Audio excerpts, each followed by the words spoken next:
આપણા જૂના ભજનોની અંદર પણ એવું કીધું હતું કે કેટલા કરોડમાં પાણી, બોલે 50 કરોડમાં પાણી. પૃથ્વી હતી રસાતલની અંદર અને ભગવાન વિષ્ણુ પરમાત્મા અવતાર લેવા માટે તત્પર બને છે અને બ્રહ્માજી અને મનુ મહારાજનો સંવાદ ચાલે છે. મનુ મહારાજે કીધું કે અમે સૃષ્ટિમાં એનો વિસ્તાર કરીએ પણ ક્યાંક રહેવા માટેની જગ્યા તો આપો.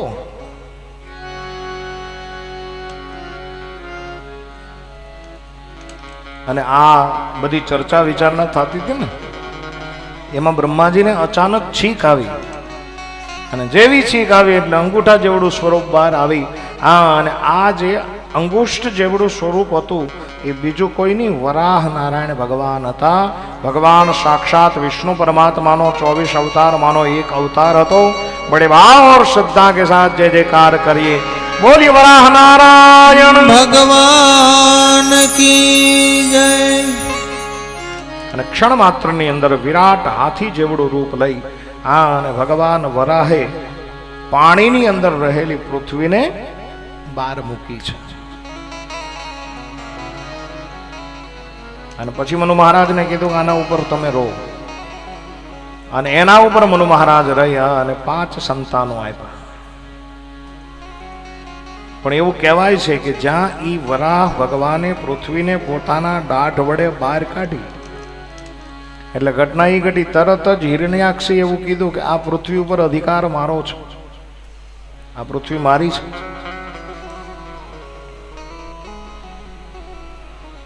મારી છે એમ કીધું એટલે અભિમાન આવ્યો. અને ભગવાન વરાહ સાથે હિરણ્યાક્ષનું દ્વંદ યુદ્ધ થયું, ભીષણ યુદ્ધ થયું.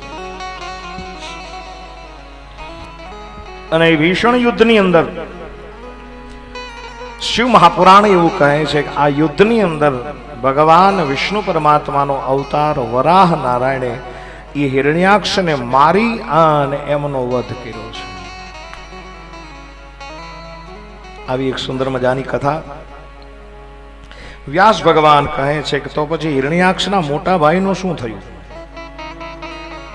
2 દીકરાઓ, હિરણ્યાક્ષ અને હિરણ્યકશ્યપુ.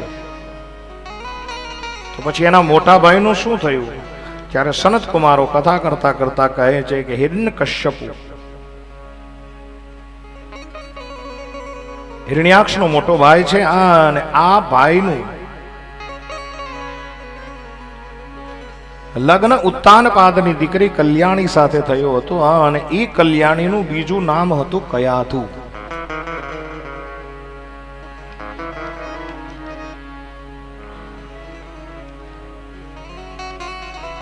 કયાધુને એક વખત હિરણ્યકશ્યપુ એવું કહે છે કે દેવી, હું તપ કરી અને બ્રહ્માજીને પ્રસન્ન કરવા માટે જાઉં છું. ત્યારે કયાધુએ કીધું, કેદી આવશો? તપ કરીને આવશો ક્યારે?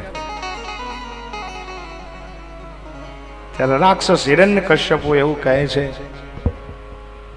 કે અમારો કોઈ મેળ ન હોય તો તપ કરી અને જ્યારે બ્રહ્માજી પ્રસન્ન થાય, દેવી 1000 વર્ષે થાય, 500 વર્ષે થાય અને થોડોક સમય પણ થાય. અને એ હિરણ્યકશ્યપુ નીકળ્યો તપ કરવા માટે જાય છે. પર્વતની અંદર જ્યારે એ તપ કરવા માટે પ્રેરિત થાય છે અને એ જ સમય દેવગુરુ બૃહસ્પતિ આવ્યા અને નારાયણ નારાયણ નારાયણ. હવે નારાયણ તો આનો દુશ્મન હતો. હવે નારાયણનું નામ સાંભળી અને હિરણ્યકશ્યપુ પાછા આવ્યા છે. 1000 વર્ષે આવીને એમ કહી કે ભાઈ 1000 વર્ષે પાછો આવીશ, ને પાછો તરત આવ્યો. એટલે કયાધુએ પૂછ્યું કે તમે તો કહેતા હતા ને હું તપ કરવા જાઉં, અને તપ કરતા 500 વર્ષ થાય ને 1000 વર્ષ થાય, પાછા કેમ આવ્યા? ત્યારે કયાધુની આગળ હિરણ્યકશ્યપુ એવું કહે છે કે દેવી, હું તમને શું કહું? બોલે કેમ? બોલે જ્યાં હું પર્વતની હારમાળાઓની અંદર જઈ અને તપ કરવા માટે બેઠો તો એક પોપટ આવ્યો. અને દેવી પોપટ નારાયણ નારાયણ બોલતો હતો. હવે રાક્ષસના મોઢામાં નારાયણનું નામ આવ્યું. અને સાહેબ, પત્ની ક્યારેક સારી હોય ને, ઈ ભગવાનનો ભેટો કરાવી દેતી હોય છે. હા, આજ હિરણ્ય કશ્યપુના પત્ની બહુ સારા છે. જાણે અજાણે રાક્ષસના મુખારવિંદમાંથી નારાયણનું નામ પડ્યું. હા, અને યુક્તિ પ્રયુક્તિથી નામ લેવડાવે છે. કયા દો કે કઈ પોપટ થોડા નારાયણ બોલે? પોપટ બોલતા હશે? ભલે દેવી નારાયણ બોલ્યો, બીજી વાર બોલ્યો, પણ એને બોલાવે છે. રાક્ષસના મોઢામાં કોઈ દી નારાયણ હોય હે? તોય બોલે. પધારો, જાઓ, આવો. થોડીક વાર થઈ. હા, અને વળી પાછું કયા ધોએ કીધું કે મહારાજ, હે દાનવરાજ, મને તમે જે વાત કહેલી છે એ મને સત્ય નથી લાગતી. કાંઈ પોપટ, અને પોપટ પક્ષી હોય, પક્ષી થોડું નારાયણ બોલે? અરે દેવી બોલ્યો. શું બોલે? નારાયણ બોલ્યો. ત્રીજી વાર બોલ્યો.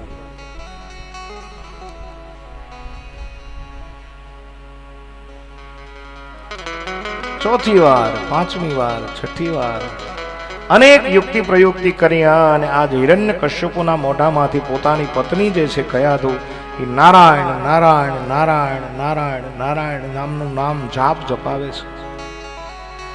બપોરના સમયે ભોજન બનાવ્યું, ભોજન લેવા માટે બેસાડ્યો. કીધું કે રાક્ષસરાજ બેસી જાઓ. હા, અને જ્યાં હિરણ્ય કશ્યપુ બેઠો, બાજુમાં વીંજણો લઈને બેઠી. આ જમે છે, અને જમતા જમતા એ વીંજળો ઢોળતી જાય અને કહેતી જાય, નારાયણ નો બોલે પોપટ. જમતો જમતો બોલ્યો કે દેવી બોલ્યો. શું બોલે? નારાયણ બોલ્યો. એક પછી એક, એક પછી એક, એક પછી એક વખત આજ નારાયણનું નામ લેતો જાય છે. અને એ જ સમયે એવું કહેવાય છે કે પ્રહલાદ નામનું બીજ કયાધુના ઉદરની અંદર રોપાણું છે. થોડોક સમય ગયો, વળી પાછો તપશ્ચર્યા કરવા જાય છે. હા, અને ઘણા બધા વર્ષો સુધી તપશ્ચર્યા કરી અને બ્રહ્માજીને પ્રસન્ન કર્યા છે. બ્રહ્માજીએ કીધું કે હે હિરણ્યકશ્યપુ માગી લે. ત્યારે કીધું હું મરું નહીં. રાક્ષસો આવું જ માગે. આ દુનિયાની અંદર મને કોઈ મારી ન શકે. બ્રહ્માજી કે નહીં, એ બધું મારે કરવું પડે. મરવું તો મારે પડે. હે હિરણ્યકશ્યપુ કંઈક માગી લો, બીજું વરદાન માગો. ત્યારે એને વરદાન માગ્યું. સાંભળો. હે બ્રહ્માજી, હું અસ્ત્રથી ન મરું, શસ્ત્રથી ન મરું, હું લીલાથી ન મરું, હું સુકાથી ન મરું, હું પાણીની અંદર ન મરું, અગ્નિની અંદર ન મરું, હું દેવોથી ન મરું, હું દૈત્યથી ન મરું, હું પશુથી ન મરું, હું માનવથી ન મરું, હું દિવસે ન મરું, હું રાત્રે ન મરું, હું ઉપર ન મરું, હું નીચે ન મરું, હું લીલાથી ન મરું, હું સુકાથી ન મરું, હું અસ્ત્રથી ન મરું, હું શસ્ત્રથી ન મરું. આવું બધું વાંચ્યું. બ્રહ્માજી કીધું તથાસ્તુ. ત્યારે કીધું કે એમ નહીં, સહી કરી દો. અને ભાઈ પછી તો એવું કહેવાય છે કે કાગળિયાની અંદર સહી કરાવી. હા, અને એટલો બધો મહાન અને પ્રતાપી થઈ, હા, અને પ્રકોપવાન થઈ. અને એ હિરણ્યકશ્યપુ આવ્યો છે. કોઈ પણ રાજાના રાજ્યની અંદર જાય, ચડાઈ કરે, હા, અને કીધું કે હાલ તું મારી હારે યુદ્ધ કર. કોઈ પણ રાજા યુદ્ધ કરવા તૈયારી થાય ને, એટલે ઓલી તરત કાગળિયો કાઢે બ્રહ્માજીનો. આમાં ક્યાંય તારો પત્તો લાગે એમ છે? આમેનો માણસ તરત વાંચીને કે આને જીતવો કેમ? અને આવી રીતે અનેક રાજ્યની અંદર ચડાઈ કરતા કરતા કરતા કરતા આજ તમામ લોકોને હેરાન અને પરેશાન કરવા લાગ્યો છે. સમયાંતરે એક દીકરાનો જન્મ થયો. નારાયણનું નામ લઈ લયા અને બીજ રોપાયું હતું. એટલે એ દીકરો સત્સંગી થયો અને એ દીકરાનું નામ પડ્યું છે પ્રહલાદ. દીકરો ભક્ત બન્યો છે, ભગવાનનો ભક્ત બન્યો. બિલકુલ વિપરીત. અને પ્રહલાદ છે એ ભગવાનના ભક્ત બની અને શંડામર્કની પાસે આજ ભણવા માટે મોકલે છે. થોડોક સમય થયો, શંડામર્કની પાસેથી ભણી અને શું લાવ્યા એ સાંભળવા માટે જ્યારે પ્રેરિત થયો, પોતાના ખોળાની અંદર પ્રહલાદને બેસાડ્યા છે. હિરણ્યકશ્યપુએ કીધું કે બેટા, શંડામર્ક તમને શું ભણાવે છે? ત્યારે પ્રહલાદે કીધું કે અમને ભણાવે છે કે નારાયણનું નામ એક જ સાચું છે. હે પિતાજી, આ જગતની અંદર નારાયણથી બીજો કોઈ મોટો વ્યક્તિ જ નથી. નારાયણનું નામ આવ્યું, પોતાના દુશ્મનનું નામ આવ્યું. અને આ હિરણ્યકશ્યપુ ક્રોધિત થાય છે, તને આવું બધું શીખવાડ્યું કોને? ત્યારે પ્રહલાદ કહે છે કે હું મારી માના પેટમાં આ બધું શીખીને લાવ્યો છું. કઈ રીતે? અને મેરે ભાઈ બહેન, ખરેખર વાત બહુ સત્ય છે. માના ઉદરની અંદર બાળક ઘણું બધું શીખે છે. પહેલી વસ્તુ તો નારાયણ નારાયણ નારાયણ નારાયણ નામના જાપથી પ્રહલાદનું બીજ રોપાણું. બીજી વસ્તુ,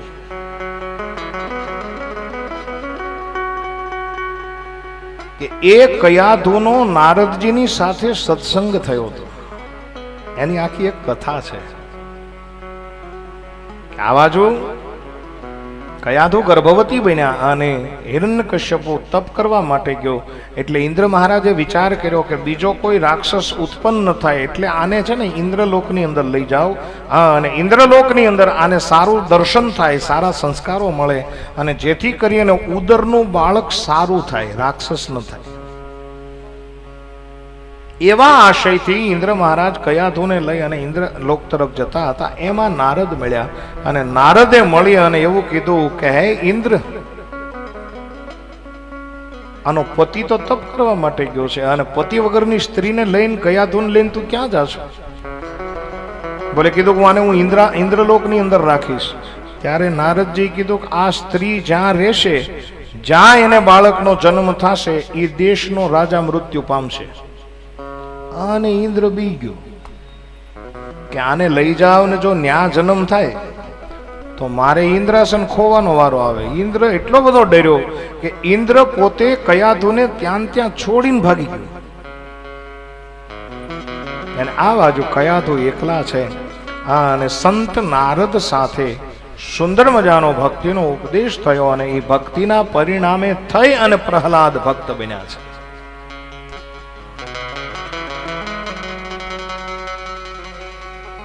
અને એ પ્રહલાદ પોતાના પિતાજીને એમ કહે છે કે નારાયણ એક જ નામ સાચું છે.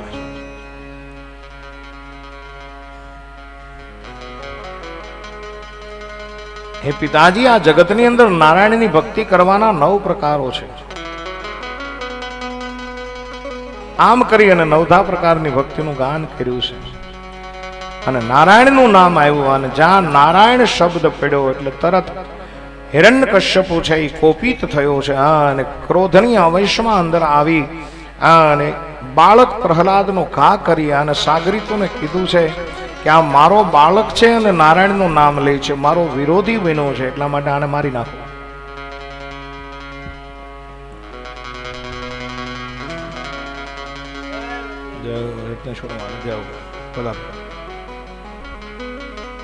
આને મારી નાખો. અને એ પછી પ્રહલાદને મારવાના ઘણા બધા ઉપાયો થાય છે. હિરણ્યકશ્યપુ કે આને સમંદરની અંદર ડુબાડી દો. અને રાક્ષસો નાના અમથા પ્રહલાદને લઈને જાય છે, દરિયાની અંદર ઘા કરી દે. સાક્ષાત વરુણ નારાયણ એમની રક્ષા કરે છે. ત્યાંથી બચીને પાછો આવે એટલે વળી પાછો હિરણ્યકશ્યપુ કહે છે કે આ બાળકને મારી સામે નહીં લાવતા. પર્વતના ઉપર ચડાવી અને ત્યાંથી ઘા કરી એમને મારી નાખો. વળી પર્વત ઉપર ચડાવે પ્રહલાદને, ત્યાંથી સીધો ઘા કરે. અને ઘટના એ ઘટે કે સાક્ષાત પૃથ્વી દેવી ઉત્પન્ન થઈ અને સદેહ આજ પ્રહલાદને બચાવી લે છે.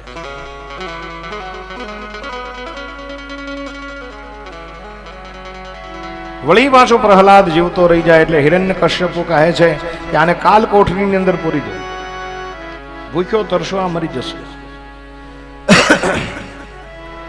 કાળ કોઠરીની અંદર જ્યાં પૂરવામાં આવ્યો, એવું કહેવાય છે કે ભૂખ્યો તરસો પ્રહલાદ ન રહ્યો. બોલે તો શું થયું? બોલે કાલ કોઠરીની અંદર સાક્ષાત અન્નપૂર્ણા દેવી આવી અને પ્રહલાદને ભોજન કરાવી જાય છે.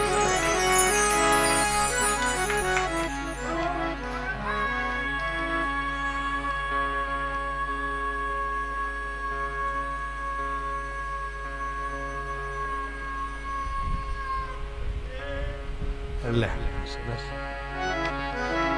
રત્નેશ્વર મહાદેવ કી જય. સાક્ષાત અન્નપૂર્ણા દેવી આવી, ભોજન કરાયું છે. થોડાક સમય પછી પ્રહલાદને બહાર કાઢવામાં આવ્યા. પ્રહલાદજી જીવતા નીકળ્યા.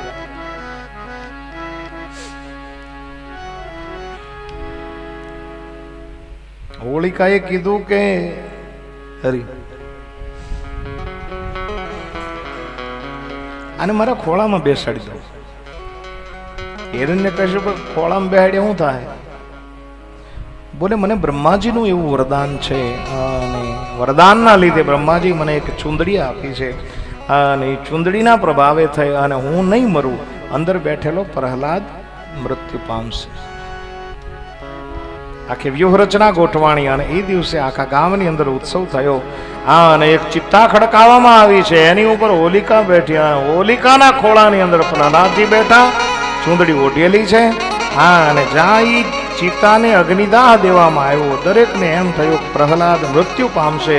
પણ ઘટના ઈ ઘટી કે ભગવાનનો કોપ એટલો બધો થયો, રામ રોષ પાવકશો જરહી. સાહેબ મરવાનું હતું પ્રહલાદને, અને બ્રહ્માજીનું વરદાન હતું, છતાં પણ હોલિકા બળી અને ભસ્મીભૂત થઈ ગઈ.